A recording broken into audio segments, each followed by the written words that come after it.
सृष्टि में जितने भी भोग के विषय हैं उनको पाने की उनकी असीमित लालसा ही उन्हें इस गड्ढे में गिराती रहती है।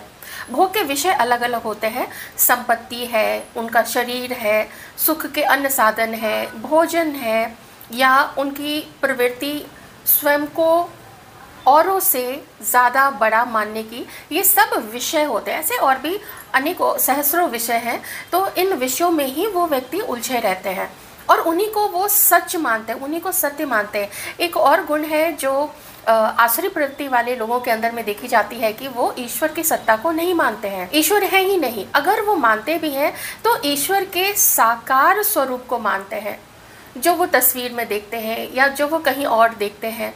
वो ईश्वर के निराकार निर्गुण स्वरूप के लक्षणों को नहीं पहचानते हैं। वो ईश्वर के उस स्वरूप का, वो ईश्वर के उस निराकार स्वरूप के बारे में अनभिज्ञ होते हैं। श्री कृष्ण यहाँ पे अर्जुन से ये कहते हैं कि ऐसे व्यक्ति का जीवन पर्यंत ये प्रोग्राम चलता रहता है, इनका भोग विलास करना, अय्याशी में डूबे रहना, अपनी कामिच्छाओं के पीछे भागना, अंतहीन।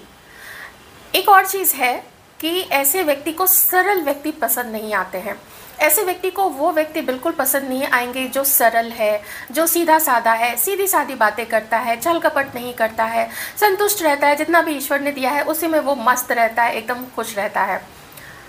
मुझे ऐसा लगता है कि ऐसे व्यक्ति कहीं ना कहीं अपने अंतर्मन में ये ज़रूर महसूस करते हैं कि वो जो सरल व्यक्ति है वो उतने में खुश रह के कहीं उन्हें हीन तो नहीं दिखा रहा है। क्योंकि कई बार बहुत कुछ होते हुए भी कुछ लोग उसमें भी संतुष्ट नहीं रहते हैं, क्योंकि उनके अंदर में और की जो कामना है वो बहुत बलवती होती है।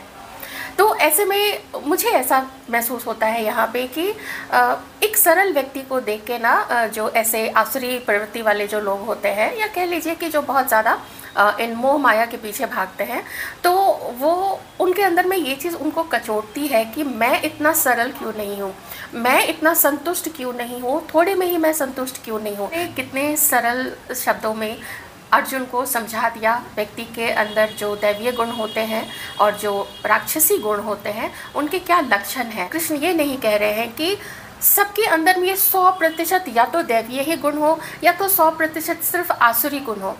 ये हो सकता है कि किन्हीं के अंदर में अधिकता होती है दैवीय गुणों की, दया की, क्षमा की, संतुष्टि की, ज्ञान की, स्वाध्याय की। तो स्वाध्याय करना बहुत महत्वपूर्ण है किसी के लिए।